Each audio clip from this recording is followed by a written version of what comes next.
Yes, Don. Good evening, everyone. I'm Lawrence Kiprono, student leader and chairperson, Paringo Students Association, and I want to talk to our county governor, Benjamin Chepoi. You have failed us so much as youth of Paringo County. Comrades from there are claiming, which are crying. You have let them down so much. We chose you as our governor, and you have failed the people of Paringo terribly. You're always out of office. There is nothing going on there. We're in this L that in your county there are schools which don't exist. Where? So we are questioning you, Bwana Governor, and what we are saying is this: as we all, we are seeing this an impeachment season. We saw a governor from Kericho being impeached. I want to tell all MCS from Paringo County to table an impeachment, if possible tomorrow, to this fellow governor, to this fellow. The guy is failing us so much. If possible, an impeachment motion be brought to table tomorrow in the county assembly. The guy be sent home. Thank you so much and God bless you. Wakasema hatutaki hiyo kitu hata ikienda iende tu. Wengine wakasema aende, wengine wakasema asiende. And maybe you've been asking yourself, sometimes back we saw youths on the street of Nairobi. We see Gen Z, the so-called Gen Z in the street of Nairobi, and maybe you've been asking, what are they saying about this? So today we have one guy here from this country of ours representing the youth, and so we would want to hear from him. Atuambie history ya Dani anaipata namna gani, history ya impeachment anaipokea namna gani. Wengine wamekuwa wamesema ni kufa dereva kuva makanga. Tusikie yeye kama youth anasema namna gani. So, vipi bro? Niko poa. Karibu sana. Kwa majina anaitwa Genz. Mtaniruhusu nizungumze kwa kimombo kidogo. Sawa. Yeah. We've been treated to a theater of the absurd. That is the National Assembly of this country. I know Kasmuel has massaged their egos, starting from whatever happened at Bomas, praising the MPs for this and that, and claiming that we do not really have such a huge problem with the MPs, and that they should try their best to give us services and give us some jobs as youths. That is pure gibberish. We are not satisfied with the current National Assembly. That is why we visited them on June 25th, and we will visit them again. I mean, that is a public ground. It is our office, and we have every right to visit Parliament, both the Senate and the National Assembly. We are coming because what the kind of nonsense we are being treated by the National Assembly is something we've not seen for a long time. I mean, this assembly is on record fast-tracking the impeachment of the current Deputy President Rigathi Gachagua as if he is the biggest evil we have in this country, as if he is the biggest priority we have in this country, as if he is the supplier of oxygen to Kenyans, while we have things they should have tackled that they did not tackle and they did not see as important. Let me refresh your mind to some of the things we should have tackled with this National Assembly. We have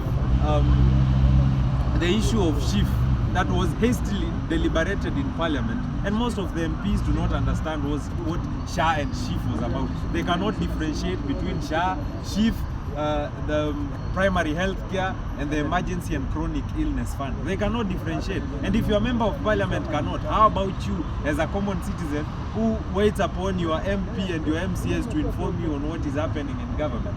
Gathoni Wamushomba is on record, on national television, on Citizen if I'm to be precise, saying that she does not understand SHA.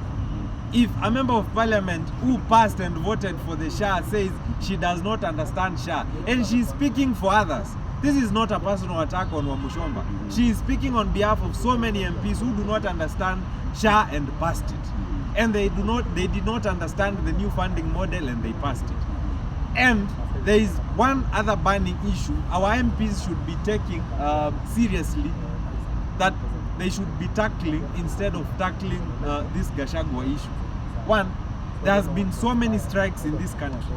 Industrial action has been called for by WASU, by lecturers, by nurses, by doctors, but that is not a matter of interest to the National Assembly.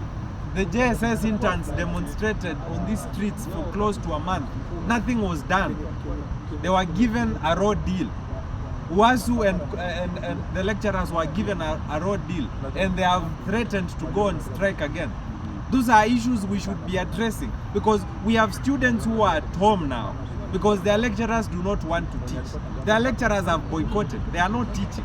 So we have a semester that is untaught. And that has been normalized by this parliament. They think that is okay. Yes, I know we have the Minister of, we have the CS for Labor, Alfred Mutua, and he should sort that. But parliament has a share in that because it appropriates budgets.